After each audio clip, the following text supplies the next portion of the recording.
Hello छात्र बंधु, आज फिर जेएल सेंसिया मिशन क्लास में आप सबों का हार्दिक स्वागत है। तो चलिए हम चलते हैं अपनी पाठ विषय वस्तु की ओर। उससे पहले एक स्टेटमेंट, सबों के नाम। महान कार्यों के लिए पहली जरूरत है आत्मविश्वास। ये भली भांति आत्मविश्वास शब्द से सभी परिचित होंगे, उम्मीद है। आत्मविश्वास किसी भी काम को करने के लिए सबसे बड़ी एक साहसिक कदम होता है कि आत्मविश्वास जब न हो, आत्मविश्वास डगमगाया तो जो काम आप करने जा रहे हैं उसमें आपको असफलता मिलने की ज़्यादा चांसेस है। इसीलिए आत्मविश्वास न डगमगाए। आत्मविश्वास एक सफलता की कड़ी है। तो चलिए चलते हैं हम लोग समास पर। समास के विभिन्न भेदों वगैरह को जानते हुए अवयवी, भव, कर्मधारय, उसके बाद जो है सो तत्पुरुष, द्विगु, कर्मधारय को जानने के बाद आज फिर जानेंगे हम लोग द्विगु समास को, जो कि तत्पुरुष समास के ही अंतर्गत आते हैं। हम बताए थे इससे पहले भी, तत्पुरुष समास के अंतर्गत तत्पुरुष समास के कई उपभेदों में ये द्विगु, कर्मधारय और न्याय भी हैं। तो कर्मधारय पर हम लोग चर्चा कर चुके हैं और आज हम चर्चा करेंगे द्विगु समास पर। क्लियर? हाँ, तो कल हम कुछ होमवर्क दिए थे आप लोगों को, उम्मीद है आप लोग बनाए होंगे। तो उसका ये आंसर है। 1 नंबर का जो था उसका सी है आंसर, 2 का डी, 3 का डी और 4 का बी। आप टिक कर लेंगे। तो चलते हैं द्विगु समास पर। पहले इसका हम परिभाषा जानते हैं। द्विगु समास का हम क्या जानते हैं? पहले परिभाषा। जिस समस्त पद का पहला पद संख्यावाची हो तथा दूसरा पद प्रधान हो उसे द्विगु समास कहते हैं। तो क्या है कि जिस समास का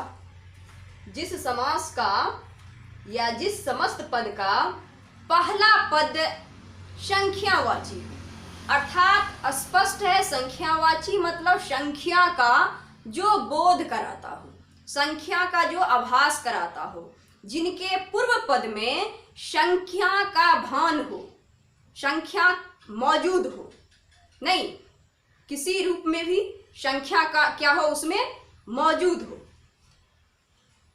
तो वह एक क्या है, द्विगु समास का आधार है, होने का आधार है। दूसरी बात इसमें है, जिसका दूसरा पद मतलब जिस समास के समस्त पद का दूसरा पद क्या हो, प्रधान हो, नहीं उसे द्विगु समास कहते हैं। क्लियर? जैसे ढेर सारे हम उदाहरण यहां पर लाए हैं। दोपहर का समाहार।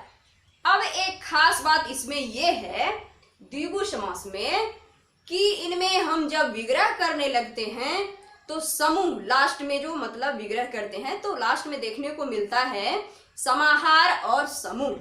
नहीं, तो समाहार का मतलब है ही क्या कहते हैं, समूह। ऊपर में ही लिख दिए होंगे, समुदाय, इकट्ठा करना या होना। नहीं, समाहार का क्या अर्थ हो गया, समूह, समुदाय, इकट्ठा होना। तो इसका ये तात्पर्य हुआ कि द्विगु समास जब भी हमारे मन में आए तो ये इनके साथ एक और टर्म आनी चाहिए कि द्विगु समास का समस्त पद, द्विगु समास के जो समस्त पद होंगे उनमें कोई न कोई संख्या पहले आएगी। संख्या को इंगित करने वाली शब्द जो है पहले आएगी। दूसरी बात, इसमें दूसरा पद की प्रधानता होगी, मतलब उस संख्यावाची जो शब्द हैं उनको छोड़कर दूसरा पद क्या होगा, इसमें प्रधान होगा, मतलब उत्तर पद। दूसरा पद को क्या कहते हैं, उत्तर पद। पहले से जान रहे हैं, पहला पद को पूर्व पद। क्लियर? समाहार का अर्थ भी समझ लिए, समूह, इकट्ठा होना, झुंड भी यूं कह लें, समुदाय भी कह लें, तो इनमें वही समूह का बोध होता है। संख्यावाची होने के साथ साथ समूह समुदाय का क्या होता है, बोध होता है इस समास के अंतर्गत। अब देखिए एक चीज है, इससे पहले घंटी में भी हम बताए थे और आज हम इसको नोट करके लिख दिए। विग्रह में अंतर होने पर समास में और उनके अर्थ में अंतर हो जाता है। कुछ कुछ ऐसे समास है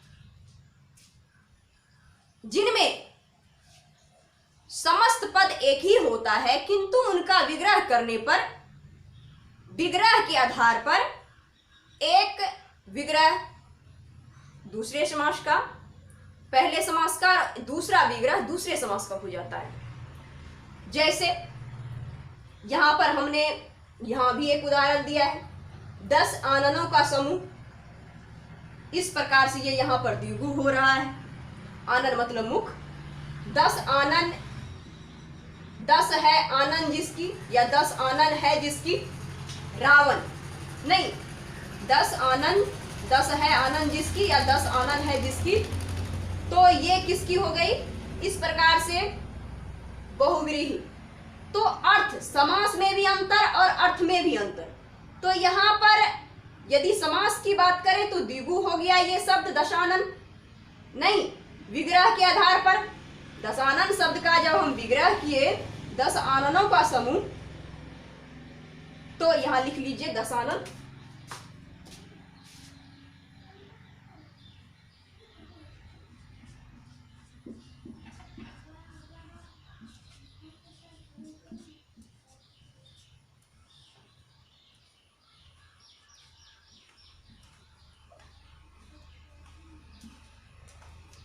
हाँ, तो हम यहाँ पर बता रहे थे इनके अर्थ और समास कैसे मतलब निर्भर करता है उनके विग्रह पर। तो एक दशानन शब्द है, तो इनका विग्रह यदि हम 10 आननों का या 10 मोहों का समूह करते हैं तो वो हो गया द्विगु। तो ये तो समास तो मतलब विभक्त कर लिए, ये द्विगु हुआ। और कहता है कि उनके अर्थ में भी परिवर्तन हो जाता है, तो इन यहाँ पर इनका अर्थ हो जाएगा 10 मुख, 10 मुख, उसका अर्थ हो गया। इसी प्रकार से यहाँ पर 10 है आनन, मुख जिसकी, अर्थात रावण, ये बहुव्रीहि हो जाता है समास में, और इसका अंतर, इसका अर्थ हो जाएगा रावण, मतलब रावण के लिए, नहीं 10 आनन वाला। ठीक, तो दोनों के अर्थ में और दोनों के समास में भी क्या हो जाता है, अंतर हो जाता है। यही बात हमने वहां पर लिखा। ऐसे कर्मधारय और बहुव्रीहि में भी हमने पहले देखा, पहले वीडियो में देखा कि किस प्रकार से उनका जो है सो विग्रह जब करते हैं तो एक विग्रह कर्मधारय के हो जाते हैं और दूसरा विग्रह बहुव्रीहि के हो जाते हैं। ठीक, तो चलिए इसको समझ लिए। दूसरा पॉइंट है वही बिल्कुल, द्विगु समास की तरह ही बहुव्रीहि समास के अनेक समस्त पद के पूर्व पद संख्यावाची होता है, परंतु विग्रह करने पर ही निर्णय हो पाता है कि समास द्विगु होगा या बहुव्रीहि। देखिए कहा गया है इसमें, इस नोट में बिल्कुल अच्छी बातें लिखी गई है। द्विगु समास की तरह ही, जैसे कि हमने उसका परिभाषा देखा कि द्विगु समास जिस प्रकार से पहला पद उसका संख्यावाची होता है, इसी तरह से बहुव्रीहि समास में भी, बहुव्रीहि समास में भी पहला पद, समस्त पद का जो पहला भाग है, पहला पूर्व पद है, वो संख्यावाची होता है, कुछ कुछ शब्द में या अनेक शब्द में नहीं।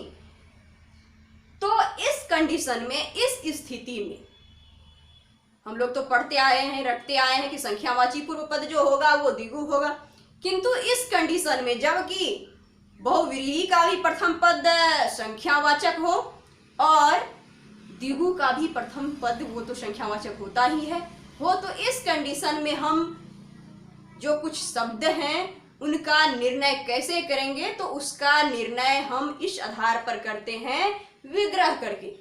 ठीक, तो विग्रह करके हम पता कर लेते हैं कि वह द्विगु समास होगा या फिर बहुव्रीहि। जैसे कि वही उदाहरण, 10 आननों का समूह द्विगु, 10 है आनन, मुख जिसकी, रावण अर्थात विशेष अर्थ को धारण करता है तो वो भी हो बहुव्रीहि।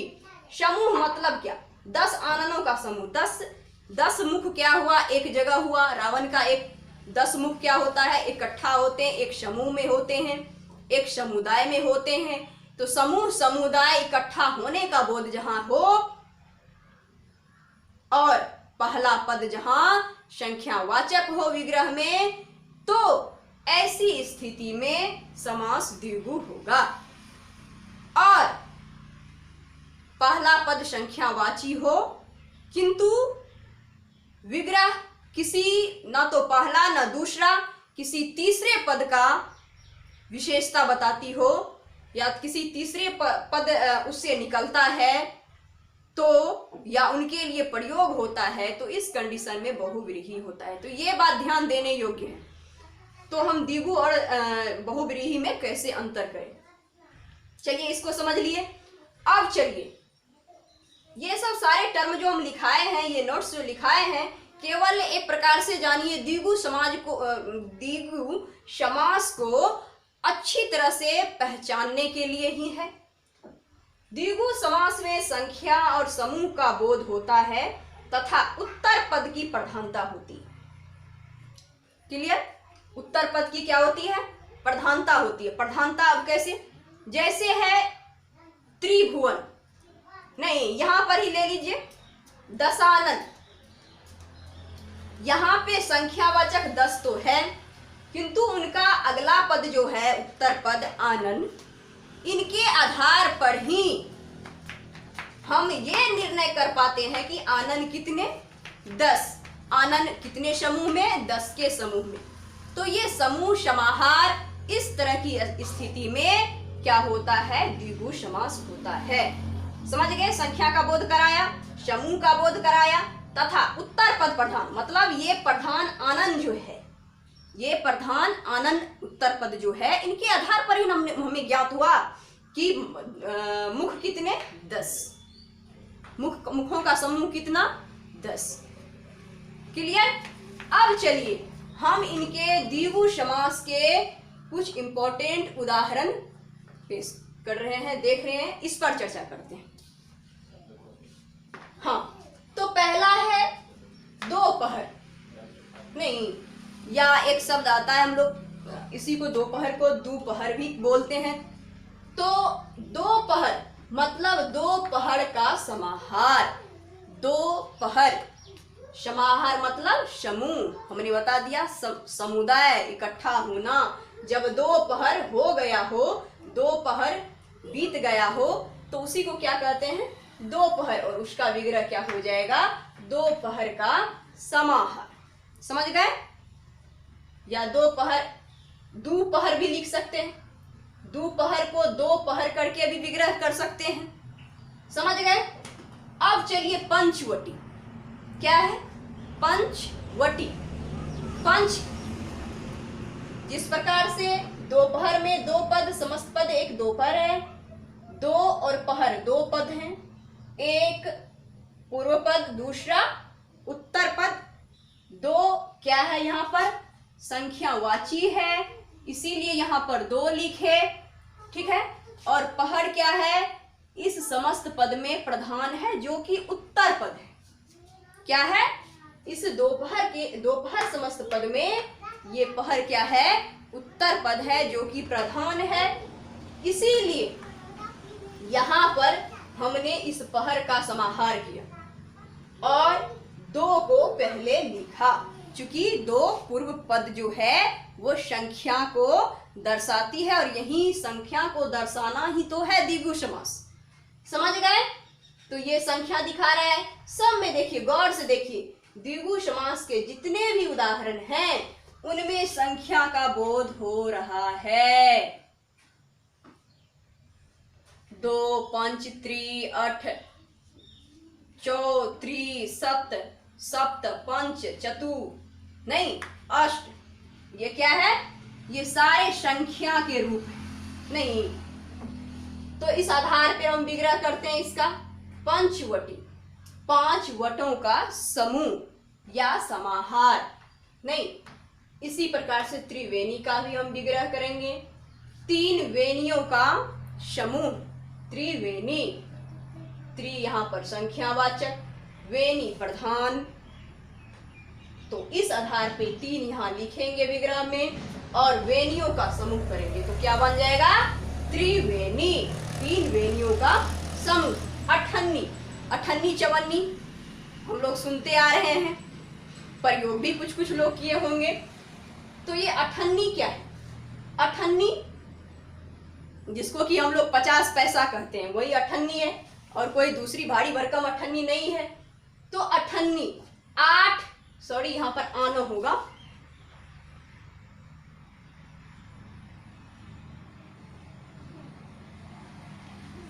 आठ आनों का समूह, मतलब 8 आना का समूह। 8 आना जब इसमें मिलेंगे, 8 आना पैसा जब इसमें मिलेंगे तो क्या बन जाएगा? यह अठन्नी। 8 आनों का जिसमें समूह हो वही क्या कहलाएगा?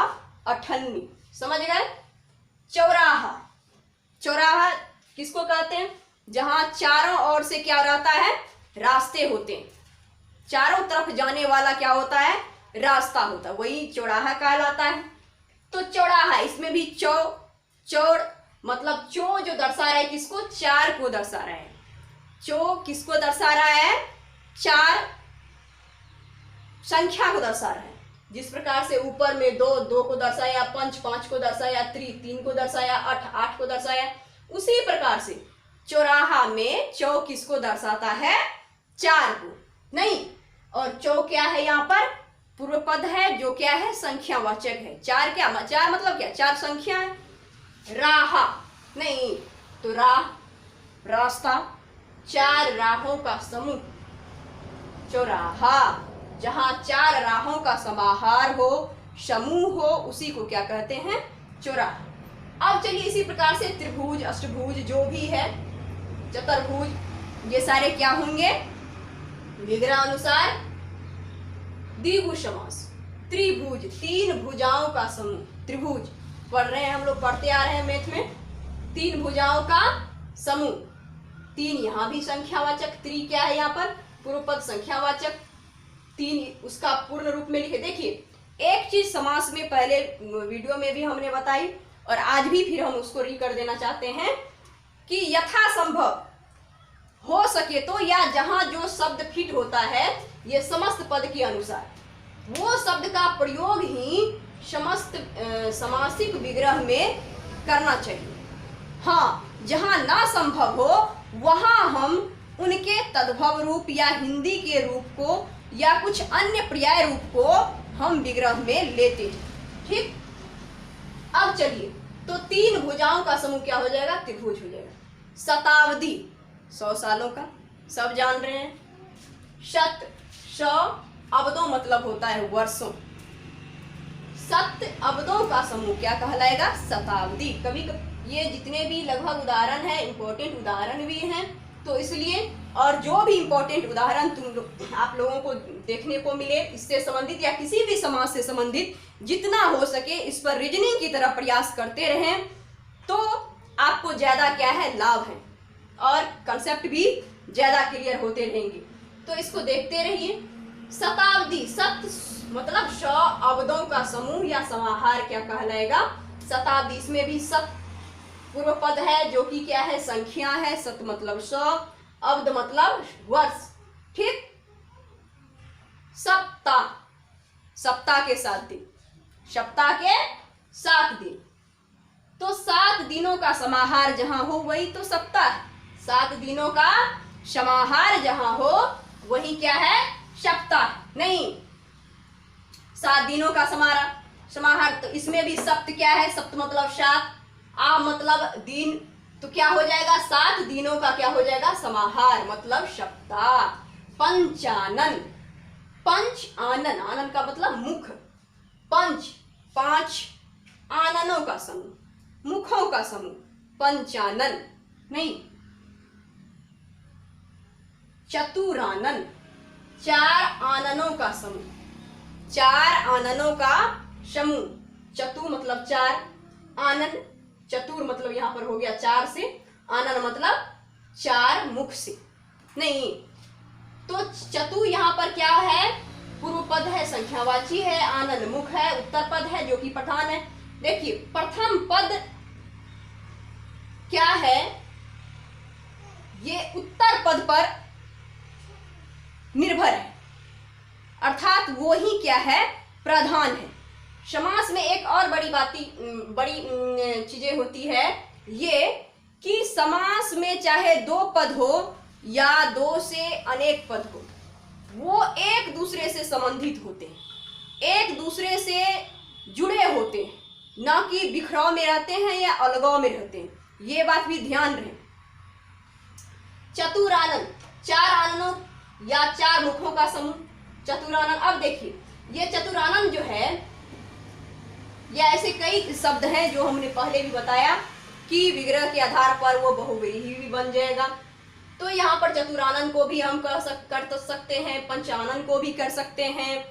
तो चतुरानन कैसे करेंगे इसका विग्रह बहुव्रीहि में, तो 4 आनन हो जिसकी चतुरानन, विशेष ना तो उसमें इस विग्रह में ना तो पहला पद की प्रधानता है, ना तो दूसरी पद की, किसी तीसरे पद की मांग करता है या किसी विशेष तीसरे पद को क्या करता है, लाता है।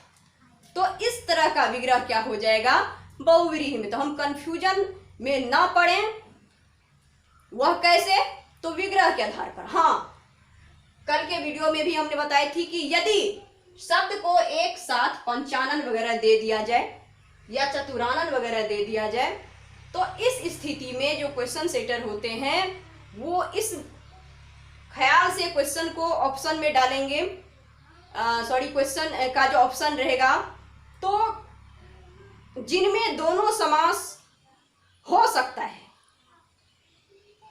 केवल समस्त पद में यदि कहेगा कि फलाने समस्त पद में कौन सा समास है, और वह समस्त पद यदि वहां पर 2 समास को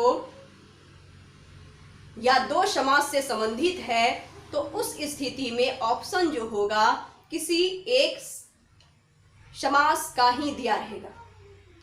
दूसरी बात, यदि समस्त पद न होकर क्वेश्चन में, प्रश्न में विग्रह करके दिया होगा, तब दोनों ऑप्शन जो उस समस्त पद से संबंधित होगा हो सकता है, तो उनमें हमको टिक करना है विग्रह के अनुसार। समझ गए? तो चलिए, अष्टाध्यायी, 8 अध्यायों का संग्रह, अष्टाध्यायी 8 अध्यायों का एक क्या कहते हैं, व्याकरण का एक क्या है, भाग है, या व्याकरण, अष्टाध्यायी एक व्याकरण ही है, संस्कृत व्याकरण जो पाणिनि द्वारा रचित है। तो उनको यहाँ पर अष्टाध्यायी में भी अष्ट क्या है, पूर्व पद है जो संख्यावाचक है, और अध्याय उत्तर पद है जो कि 8 होने का बोध कराता है कि अध्याय कितना, तो 8, अर्थात अध्याय यहाँ पर प्रधान है, और इसीलिए इसका विग्रह 8 अध्यायों का समाहार हुआ है। ठीक, उम्मीद है कि आप सबों को ये वीडियो अच्छी लगी होगी, समझ में पूर्ण रूप से आई होगी। यदि आपको कुछ इसमें और भी दिक्कतें हो रही है तो आप कमेंट जरूर कीजिएगा, मुझे आशा रहेगी या इंतज़ार रहेगी आपके कमेंट का कि आप कमेंट करते हैं या नहीं। और इसके साथ ही कल जो हम प्रश्न दिए थे उनको भी उम्मीद है कि नोट कर लिए होंगे, आप आंसर नोट कर लिए होंगे। तो आज आपको ये वीडियो कैसी लगी जरूर बताइएगा। हाँ, एक आप लोगों से गुजारिश है कि लाइक जरूर करें, सब्सक्राइब जरूर करें, शेयर जरूर करें। आज बस इतना ही, तब तक के लिए शुभ विदा।